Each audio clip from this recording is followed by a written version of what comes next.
Petit Jornal. Inteligência e irreverência em doses diárias.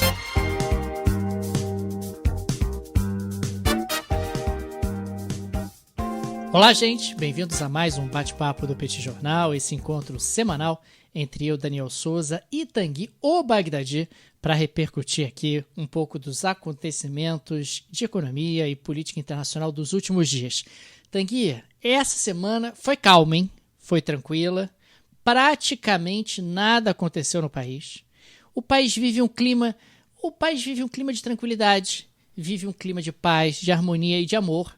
E eu acho que isso é a marca dessa semana, não é verdade? É um clima de montanha, é um clima de isso. paz, é um clima de estabilidade. Suíça, um clima de Suíça. Aquele tédio suíço, eu tava vendo que os mercados ficaram nervosos, mas esses mercados também, Daniel, eles são muito estressados, né, cara? Não sei por quê. Não sei por quê. Qualquer coisinha, fiquei nervoso, aí o dólar sobe, aí cai não sei o quê. Eu sinceramente não consigo entender o que eles querem mais desse país, porque da onde que eles estão pensando que vem instabilidade daqui pela frente, né? Tanguy, acabou o amor. Acabou o amor, agora o mercado só tá indo para baixo. Isso é reflexo, claro, desse ambiente de absoluta instabilidade e imprevisibilidade que a economia brasileira tem vivenciado. No dia de hoje, quem acompanhou viu que o dólar subiu de forma bastante expressiva e a bolsa caiu. Claro, ontem tivemos um presidente dizendo com todas as letras que pretende dar um golpe de Estado, quer dizer, que pretende romper a institucionalidade. E isso não é nada positivo para o ambiente econômico. Se você não sabe o que vai acontecer no dia de amanhã, se você não sabe o que virá daqui para frente, é claro que você retrai os seus investimentos, é claro que você não gera emprego, claro que você vai buscar aplicações seguras e por isso as pessoas acabam comprando dólares e se desfazendo de ativos de renda variável, notadamente na Bolsa de Valores. Além do fato que em um ambiente de tanta imprevisibilidade, você já começa a esperar que as empresas vão vender menos, vão faturar menos e, consequentemente, as ações têm que ser reprecificadas para essa nova realidade que envolve uma economia muito mais devagar por conta desse ambiente de turbulência. Não existe prosperidade econômica em ambiente de turbulência, em ambiente de conflagração, como o Brasil tem vivenciado. Quer dizer, hoje você teve ali uma declaração muito dura do presidente do Supremo Tribunal Federal, uma declaração nada dura do presidente da Câmara dos Deputados, e ninguém sabe o que vai acontecer com o Brasil. Quer dizer, o que será do Brasil dentro de um mês, dentro de 2 meses, dentro de 6 meses? Ninguém tem a menor ideia. E dentro de um contexto como esse, você espera. Você senta e espera. Eu não vou fazer um investimento de retorno longo. Não, eu vou pegar o meu dinheiro e vou comprar dólares, porque dólar é dólar, e vou me proteger desse ambiente de imprevisibilidade que o Brasil está vivendo. É lamentável, uma quadra muito triste da história do Brasil, mas o fato é que os impactos econômicos já são palpáveis, né? E o Brasil, nesse sentido, agora vai viver um dia de cada vez. Um dia de cada vez. Nós já passamos por essa experiência no passado de viver um dia de cada vez e não acaba bem. Não acaba bem, a economia fica travada e o compasso de espera vai ser permanente ao longo dos próximos meses. E com o risco de parecer repetitivo, Daniel, porque a gente já falou isso aqui trocentas vezes, o que está acontecendo hoje no Brasil não é um reflexo do cenário internacional. Claro que tem a pandemia, mas é um momento de muita liquidez também. Ou seja, tem dinheiro por aí, né, Daniel? Você pode falar mais sobre isso? Tem dinheiro por aí e não é assim, esse dinheiro está lá fora, está no exterior, parado, esperando. Não, porque esse dinheiro não fica parado. No caso de não poder vir para o Brasil, vai para a Índia, vai para o Chile, vai para sei lá para onde, mas certamente vai para algum lugar. Então, esses meses todos são, de fato, oportunidades perdidas todos os dias, né? Um negócio que a gente não vê fim, né? Assim, a gente não sabe exatamente que momento que termina. Se nós aqui no Brasil não sabemos como é que vai ser a eleição do ano que vem, imagina para quem está fora do Brasil. Então, esse cenário de instabilidade, aliás, né, eu acho que o dia 7 de setembro agora de 2021 é muito simbólico disso, no nível de incertezas que abre, é extremamente nocivo, não apenas para a nossa saúde mental e para a estrutura democrática do país, mas como também para as expectativas econômicas daqui para frente. Pois é, eu acho que não tem muito como ignorar o impacto doméstico, né? Porque, como você muito bem colocou, existe muita liquidez disponível no sistema financeiro internacional, os Estados Unidos estão fazendo uma política monetária de grandes proporções, a quantidade de dólares disponível é inacreditável no sistema financeiro internacional, você tem aí países apresentando já bons ritmos de recuperação em função do avanço da vacinação e da retomada de atividades não essenciais, e o Brasil fica para trás. Realmente o Brasil se enfiou num atoleiro e está vivendo aí um ambiente de muita incerteza. O que é mais difícil de entender é que isso vai criando dificuldades para o próprio presidente, porque quanto mais radicalizar, mais o dólar sobe, mais a bolsa cai. Quanto mais o dólar sobe, mais pressiona a inflação, o preço dos combustíveis, o preço dos alimentos. Isso vai minar a popularidade dele, aí ele vai radicalizar mais ainda. Aí o dólar vai subir mais ainda, vai pressionar ainda mais a inflação, o que vai impactar ainda mais a popularidade dele. Quer dizer, não faz nem sentido do próprio ponto de vista individual do governo. Quer dizer, por que fazer isso? Quer dizer, você está atrapalhando o próprio governo, você está atrapalhando a sua própria sustentação política. Realmente, a única interpretação possível é que o governo enxerga na radicalização a sua única alternativa, o seu único caminho, e seja o que Deus quiser. Vou torcer para dar certo, vou torcer para acontecer alguma coisa, vou torcer para o destino aprontar alguma, porque realmente esperar uma recuperação econômica para aumentar a popularidade do governo não vai rolar, não vai acontecer.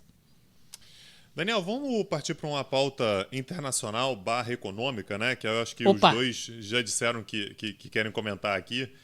A gente estava falando nos bastidores antes, né? Assim, a gente conversando sobre a pauta. E aconteceu uma coisa que a gente meio que já esperava, né? A gente chegou, inclusive, a fazer um curso sobre o Mercosul, né? Lembrando que o Mercosul completou 30 anos, né? Foi criado em 1991, portanto, completou 30 anos em março desse ano agora, e vive, né, o bloco, a maior crise da sua história, em parte porque absolutamente todo mundo está insatisfeito. E uma das coisas que nos levou a olhar para isso, a gente, inclusive, montou um curso no Petit Jornal, o pessoal quiser assistir, está disponível lá em petitcursos.com.br, né? O link vai estar na descrição desse episódio, é o fato de que há uma insatisfação, por exemplo, parte do Uruguai. O Uruguai, o que ele basicamente está dizendo no Mercosul eu não estou mais satisfeito com essa fidelidade forçada, né? Essa necessidade que eu tenho de somente assinar acordos comerciais se for via Mercosul. Lembrando, o Mercosul ele tem um negócio chamado tarifa externa comum, ou seja, os 4 países do Mercosul, Brasil, Argentina, Paraguai e Uruguai, tem a Venezuela que está suspensa, então não vou nem contar, mas esses 4 países eles combinam que qualquer produto que venha de países que não são Mercosul vão ter os seus produtos tarifados da mesma forma, vai ser a mesma alíquota cobrada para todos eles. O que o Uruguai está dizendo olha, isso acaba fazendo com que a minha tarifa seja alta demais, não quero mais, estou anunciando que eu vou começar a negociar. E hoje, o Uruguai, na verdade foi de ontem para hoje, o Uruguai anunciou oficialmente a abertura de negociações com a China. Podia ser com qualquer um, mas o Uruguai resolveu que é com a China, uma das economias que mais cresce no mundo, a segunda maior economia do mundo e o país que causa ojeriza no governo brasileiro. E aí, Daniel, eu queria que a gente falasse um pouquinho sobre isso, né? Assim, como é que fica o Mercosul agora que o Uruguai anunciou oficialmente negociações com a China, ou seja, é capaz de o Uruguai zerar as tarifas de importação de grande parte dos produtos chineses, o que simplesmente acaba com aquele arranjo que é a tarifa externa comum do Mercosul. Me conta aí. O Uruguai já vinha sinalizando isso há algum tempo. O Uruguai já havia anunciado, inclusive, que estava aberto a negociações com outros países sem a participação do Mercosul, o que claramente violava o princípio basilar do Mercosul de negociações em conjunto. Mas não é difícil de entender. Quer dizer, o Uruguai ele se observa como um país pequeno, um país que não tem um projeto de industrialização, não sente a necessidade de um protecionismo mais significativo e estava perdendo o bonde da história, onde os países que fazem mais comércio acabam crescendo acima da média mundial. O Uruguai já tem a China entre os seus principais parceiros comerciais e começou a enxergar no Mercosul um entrave. Brasil e Argentina se prendem no Mercosul por conta das suas indústrias nacionais, que são politicamente bem articuladas e pressionam pela manutenção de mecanismos de proteção. O Paraguai tem como principais parceiros comerciais justamente o Brasil e a Argentina, então tudo o que ele não quer é que o bloco se dissolva, que o bloco acabe, justamente porque o Paraguai perderia essa condição privilegiada de acesso a esses dois importantíssimos mercados. E o Uruguai olha e diz, bom, o meu caminho não é esse, o meu caminho realmente é buscar acordos de livre comércio com mais nações, seguir um modelo chileno, um modelo peruano, um modelo colombiano, que tem sido de bastante sucesso para países que podem se inserir internacionalmente como exportadores de commodities e como realmente fornecedores de matérias-primas. O Uruguai tem uma população pequena, uma população de pouco mais de 3 milhões de habitantes. Se ampliar as exportações de carne, leite, trigo, soja e etc., vai ampliar o nível de bem-estar dos uruguaios, vai enriquecer o Uruguai, é suficiente para eles. A grande questão é o que acontece agora com o próprio Mercosul, né? Esses foram alguns dos cenários que nós desenhamos lá no curso sobre Mercosul. Nós falamos justamente sobre essa possibilidade e me parece que o Uruguai não vai pedir para sair do Mercosul. Não acredito que Brasil e Argentina expulsem o Uruguai do Mercosul. Então pode-se criar um arranjo, que é a cara da América Latina de uma forma geral e da América do Sul em particular, que é a seguinte, Uruguai, eu sei que você tá saindo com outras pessoas, eu sei que você tem um acordo comercial aí com a China, cara, mas vamos manter o casamento? Vamos manter o casamento, o parlamento do Mercosul já é em Montevidéu, é bacana ter mais um país dentro do Mercosul. A sede é Montevidéu, né? Pois é, cara, a gente pode continuar, a gente vai fingir que não viu, que você tá aí ciscando em outros galinheiros, fica por aí, a gente continua como parça, a gente continua tendo algo, ter um relacionamento privilegiado, porque, a bem da verdade, Tanguy, o Mercosul tem acordos comerciais, tem acordos de livre comércio com outros países da região. Então, seria mais um. Só que o Uruguai estaria com um pé em cada canoa, né? O Uruguai estaria dentro do Mercosul e, ao mesmo tempo, estaria celebrando acordos comerciais com quem quiser. O Mercosul realmente ele vai ter que se definir o que nós queremos dele. Nós queremos realmente aprofundar a integração e utilizar essa integração para buscar uma inserção do bloco, como bloco, junto à comunidade internacional, ou vamos ficar aqui fechadinhos, o que tem se mostrado claramente um problema que tem gerado insatisfações por todos os lados. Basicamente, assim, o ponto que é fundamental da análise que a gente tem que fazer é o Mercosul ele chegou num ponto de quebra. Não existe mais a possibilidade a se confirmar. Na verdade, eu acho que a simples declaração uruguaia já é um grande fato. Aliás, diplomatas argentinos falaram que isso era um delírio. Não é possível, não acredito. Lembrando, a Argentina é um país que, junto com o Paraguai, se opõe muito a essa possibilidade. Não existe a possibilidade a se confirmar essa negociação entre Uruguai e China do Mercosul continuar na mesma batida que esteve ao longo dos últimos 30 anos ou na expectativa que se tinha quando o bloco foi criado lá em 1991. Vai ter que acabar a TEC. Ou, se não acabar a TEC, o Uruguai vai ter que sair.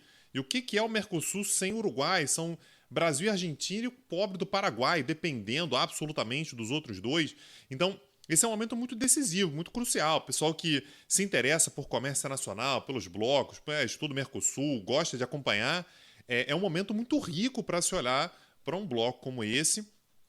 E lembrando, né, Daniel, você falou, mas o Mercosul tem acordos com outros países e tal. Tem uma questão aí também, né, Daniel, que é a escala. A gente está falando sobre a China. Sem dúvida. Né? Sem dúvida. É um negócio inacreditável de grande. É o país mais competitivo do planeta Terra. É o país que é o maior parceiro comercial do Brasil. Então, produtos que entrem em profusão no Uruguai, se tiverem liberdade para entrar no Brasil, vão acabar burlando uma série de políticas tarifárias brasileiras que vão ter que levar o Brasil, portanto, a rever também o Brasil a sua política comercial. Isso pode fazer com que, portanto, o Mercosul ele tenha que ser desprovido de algumas características, deixando de ter, por exemplo, uma TEC, passando a ter outros regimes tarifários, tributários. Isso mexe com absolutamente tudo. Isso mexe com a política econômica brasileira. Lembrando que tem como um dos seus principais parceiros, quando a gente pensa no Brasil, a Argentina, em grande medida, por causa do Mercosul. Basicamente, isso mexe com todas as peças do tabuleiro aqui na região e vai ser interessante de acompanhar o que pode acontecer. O Daniel aposta, e eu acho que eu vou junto com ele, que vão fingir que, olha, vamos deixar do jeito que tá, a gente vai levando, vai vendo como é que fica e tal, para não ter que mexer muita coisa, porque senão isso pode realmente significar simplesmente o fim do Mercosul. Não é uma possibilidade absolutamente afastada no cenário atual. Porque você vai manter então o bloco só com Brasil, Argentina e Paraguai? Quer dizer, o Paraguai é bem pequeno, o Paraguai não é significativo. A gente vai manter um bloco só Brasil e Argentina, sendo que os dois estão tendo dificuldades de se entender. Enfim, me parece que o Mercosul corre aí um grande risco de ser mantido como um casamento de fachada, né, Tanguy? Entre os seus membros, onde eventualmente até outros, até o Brasil, sei lá, pode dizer, então também vou celebrar acordos com outros países e tal, e manter o Mercosul meio como pro forma. A ver o que acontece, mas me parece que, como você muito bem colocou, o Mercosul está vivendo um momento de quebra. Ele não será mais o que ele era antes, por bem ou por mal. O Mercosul vai ter que ser diferente daqui para frente. É isso. Daniel, outra pauta que eu acho importante a gente colocar hoje diz respeito a um dos temas que a gente mais comentou, e não é para menos, ao longo desses 5 anos e pouquinho de Petit Jornal. Brexit. Vai falar... Não, achei que você ia falar do Brexit. Longe de novo, falar de Brexit. Quem puxa Brexit atualmente, se for pegar os últimos episódios, a gente sabe muito bem quem é e não sou eu. Você vai falar de Síria, é verdade. É o seu segundo Síria. tema mais seu segundo tema mais falado depois do Daniel, Brexit você é se Síria. Definir, cara, porque até outro dia a Tanguy só fala sobre Coreia do Norte. Tanguy. É isso. O que acontece aqui, Daniel, é uma perseguição. Roleta de temas. Você tem uma roleta de temas. Você gira a roleta e aparece. Brexit. B, Síria. Daniel, C, Coreia do Norte. D, Irã. E aí você fica rodando entre eles. Esses são sempre os mesmos temas, cara. Sempre os mesmos temas. Vamos ter que buscar aí alternativas aí, diversificar. Vamos ter que, falar sobre Botsuana. A gente podia falar sobre o Benin. Podia falar sobre Laos. Eu acho que você devia dar uma diversificada. Eu me sinto um privilegiado por rodar uma roleta. Porque você não é roleta, você é cara ou coroa. Vai ser juros ou vai ser dólar? Todos os dias é a mesma coisa, Tanguy. Daniel. O povo quer saber do dólar. O povo quer saber do dólar, Tanguy. O povo quer saber do dólar, dos juros, do dinheiro. O que vai acontecer é importante, pô. Então vamos falar de Síria. Depois a gente define essas pautas aí. Mas, Daniel, a guerra da Síria é a guerra mais importante da nossa geração, né? Assim, em termos de violência, quantidade de mortes. A gente está falando aí sobre dados estimados em mais de 500 mil de mortos ao longo dos últimos 10 anos. Né? E a gente teve um marco importantíssimo hoje, que foi o fato de que o governo sírio, né, as tropas sírias, conquistaram mais um território no sul que estava na mão dos rebeldes. E aí, Daniel, eu queria voltar um pouquinho, isso foi um assunto que a gente trouxe aqui no Petit Jornal à época. Em 2017, diversas partes envolvidas na guerra na Síria assinaram um acordo em Astana. Tá? E basicamente esse acordo determinou que, olha, tem 4 regiões aí na Síria que a gente vai manter como zona de desescalada. Ou seja, os rebeldes estão lá, o governo sírio vai cercar, mas não vai atacar, e a gente vai dar um jeito disso aí, diminuindo a intensidade e tal, até o momento em que a gente consiga dar uma controlada. Que eram Idlib, né, que está lá no norte, Rastan, Guta Oriental e Derá. Hoje, o governo acabou de tomar Derá. Qual o resultado disso? Daquelas 4 áreas que ninguém vai mexer, desescalada e tal, o governo sírio já tomou 3. Então, que negócio? Ninguém vai mexer, mas de repente, se der para dar uma mordiscada aqui, outra ali e tal, bombardeia. Aí você sabe, né, Daniel? Às vezes você tá jogando a bomba pro alto e cai numa cidade que tem rebeldes e tal. Então, basicamente, o governo sírio cercou com a ajuda do Irã e da Rússia e tomou finalmente mais uma cidade, que é a cidade de Derá. Então, naquelas 4 áreas de desescalada, o governo já tomou 3. E aí, Daniel, eu queria colocar para você uma questão moral. Eu quero saber o que você acha da questão moral que as relações internacionais estão se deparando, com a qual as relações internacionais estão se deparando nesse momento. Há um acordo de não atacar essas áreas. São áreas com intensa concentração de civis, os rebeldes estão lá. O acordo é esse, o governo sírio fala, olha, beleza, o acordo era esse, mas eu vou bombardear mesmo assim e vou tomar. E aí você descobre, Daniel, que nessas áreas os grupos rebeldes são basicamente grupos terroristas. Não estou falando terroristinha, não. Estou falando terroristão. Terroristas que muitas vezes estão ligados a Al-Qaeda, né? São grupos que têm suas rivalidades lá com o Estado Islâmico, mas não no sentido de derrotar o Estado Islâmico, no sentido de tomar um lugar do Estado Islâmico. Então, só para citar exemplos aí de grupos que estavam lá nessa região que foi tomada hoje, né? A região de Deraa, lá no sul, Jaish al-Islam e Hayat Tahrir al-Sham, que é a antiga Frente al-Nusra, que sempre tem uma ligação histórica com a Al-Qaeda. E aí, Daniel, pode ou tem que cumprir acordo que você faz com um grupo terrorista? Rapaz, grupo terrorista registrou em cartório o acordo? Registrou em cartório o acordo? Não, mas tem foto. Tem foto apertando a mão. Tem foto? É isso. Mas apertando a mão, sabe o que foi combinado quando Então, apertou a mão? Você quer piorar Quando a eu situação? tiro a foto? Não, vamos piorar a situação então. Postou Quem no tá Twitter? Junto com esses grupos rebeldes, Daniel, são países como Turquia e tem alguns outros aí que não é que estão juntos, mas fala assim, porra, mas de repente contra uma Síria, né? Contra uma Rússia, de repente a gente, porra, pode fazer uma vista grossa, que são basicamente alguns países aí, aquela região, como é que chama? Europa Ocidental, né? Ah, então, Europa assim, Ocidental. É terrorista, mas não é, sabe, terrorista. Certo. Não Europa Ocidental é nesse aquele nível. continente decadente, é isso? Aquele continente Isso. decadente e tal, Isso. que, porra, tá virando playground do planeta, é isso? A Isso. Europa Aí eu queria saber Ocidental. o que você acha, cara. Tem que cumprir ou, porra, deixa pra lá e não precisa e deixa o Assad tomar conta? Rapaz, eu acho que tudo é uma questão de conversar, entendeu? Tudo é uma questão de negociar direitinho. E uma vez que o acordo tá feito, aí você pode desfazer o acordo, você pode manter o acordo, ou você pode fingir que o acordo não existe. né? Foi basicamente o que eles fizeram. Então que a essa foi a Rússia- alternativa. É isso. Finge que não existe. Que acordo?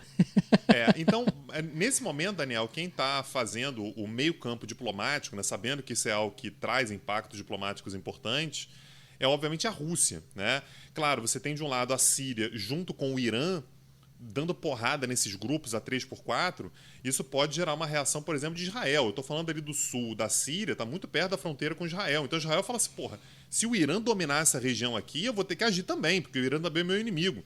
Então a Rússia está ali dizendo, não, gente, mas veja bem, eu vou controlar, eles estão sob controle, eles foram derrotados, mas eram todos terroristas, eu estou aqui e tal. Então, Putin está lá fazendo meio de campo. Putin. Basicamente tentando administrar a criançada, né? A molecada deles. Isso aqui são meus moleques, eles estão fazendo isso aqui, mas não é por mal, tudo de coração bom. Basicamente dando porrada ali em rebeldes, que são, na prática, de um monte de grupo que tem, de fato, filiações terroristas, com ligações. Eu sei que essa parte aqui vai te surpreender, tá, Daniel?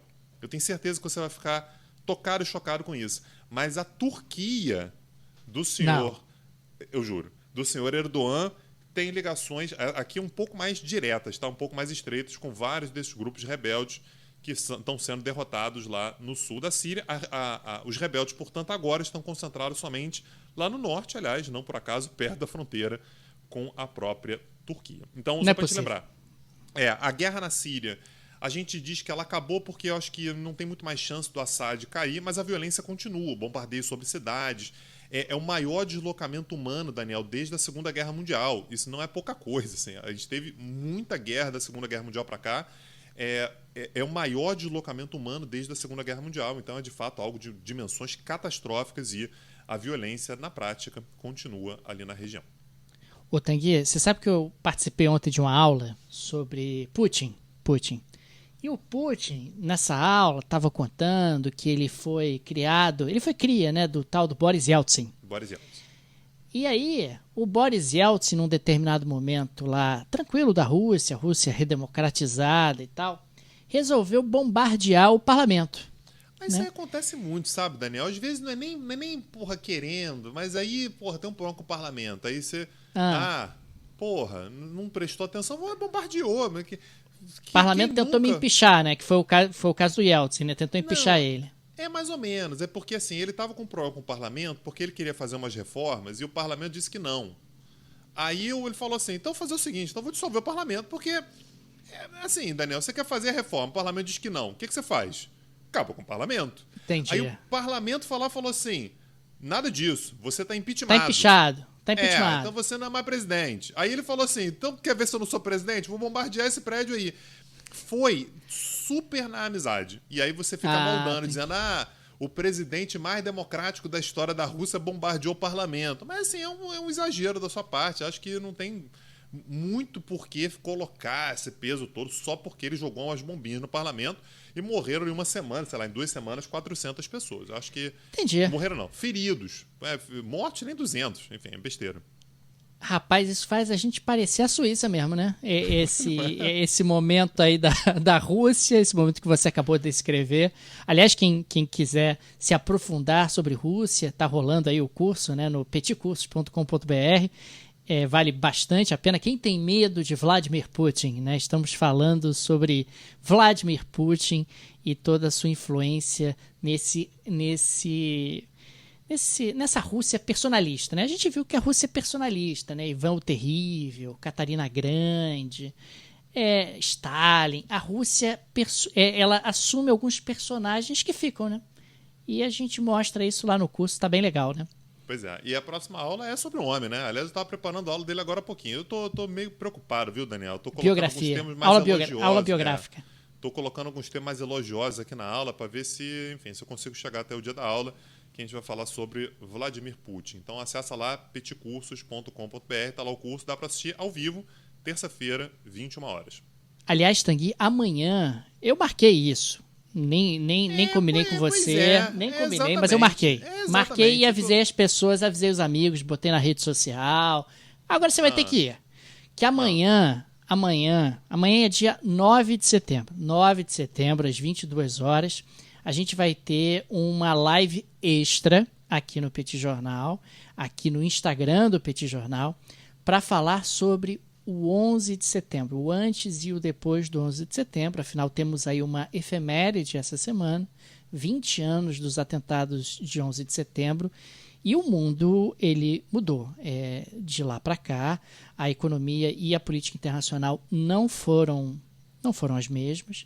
Eu estava olhando indicadores, dados em relação a juros, Tanguy, em relação ao resultado das contas públicas do governo dos Estados Unidos. É muito impressionante o antes e o depois.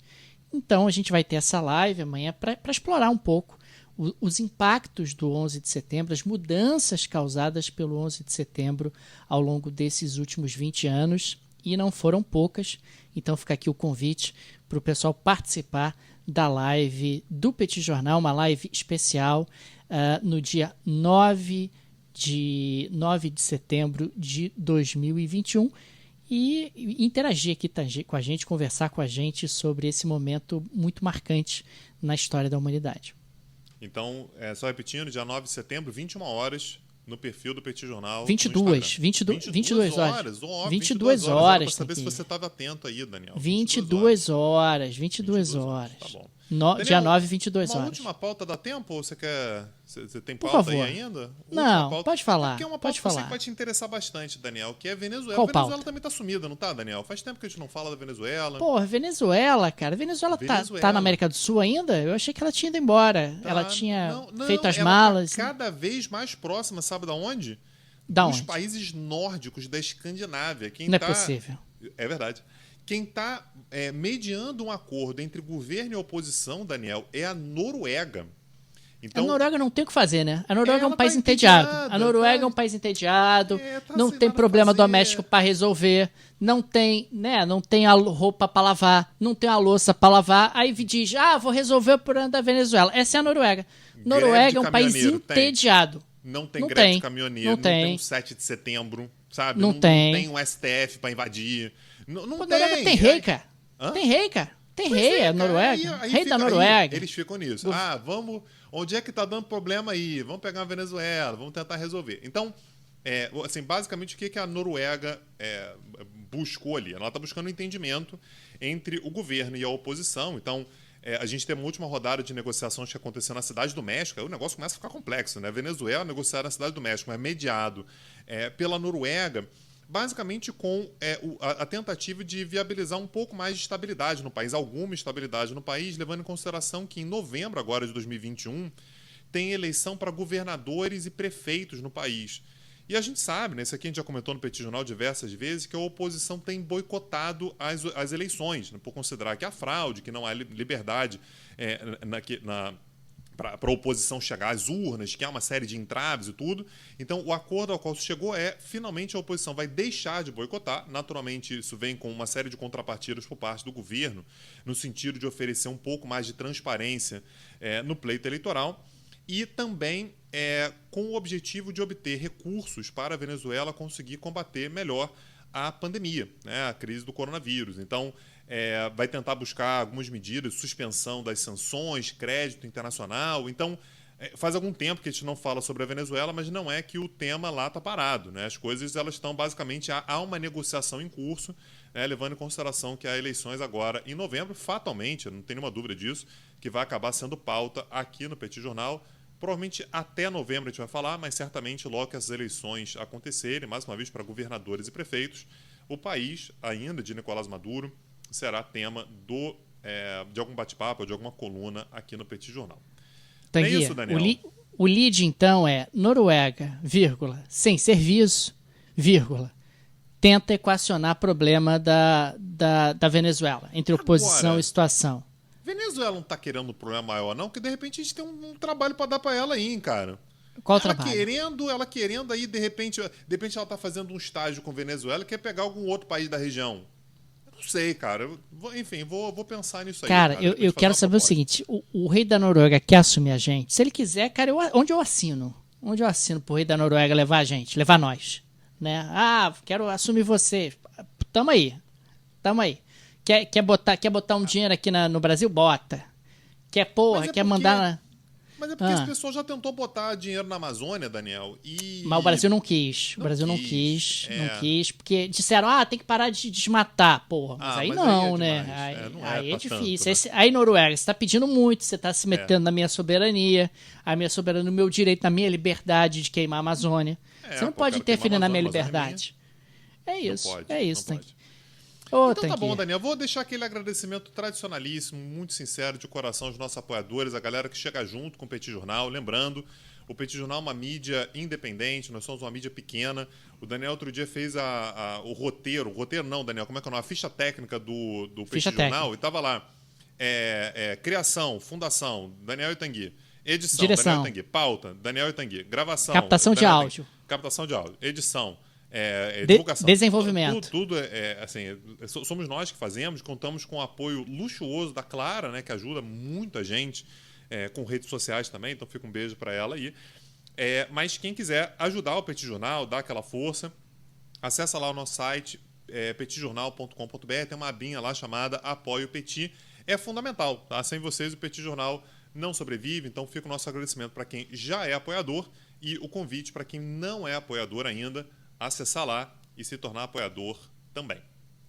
E fica o convite para acessar o site do outro projeto, né, Tanguy, do petcursos.com.br, que tem lá todo um cardápio de aulas gratuitas e cursos de aprofundamento nos mais diferentes temas. Acho que é algo que vale a pena também. Isso. E como recado final, que se você quiser ajudar mais o Petit Jornal, ouça o nosso podcast pela Orelo. Aí tem tanto na web, tem aplicativo, Orelo, procura lá. É uma plataforma que valoriza muito os produtores de conteúdo. Então, ouça a gente por lá que você vai dar uma grande força para o nosso projeto também. Daniel, eu ia falar para você até semana que vem, mas já é até amanhã, né? Até amanhã. Lembrando, a gente está gravando isso aqui numa live no Instagram, no dia 8 de setembro, à noite, quase mais de 11 da noite a gente está gravando aqui. E amanhã tem mais. Então, no dia 9, 22 horas, temos mais uma live no Instagram para falar sobre os 20 anos do 11 de setembro. Maravilha. Daniel, abraço, valeu. Tchau, tchau. Petit Jornal. Inteligência e irreverência em doses diárias. Acesse www.petitjornal.com.br.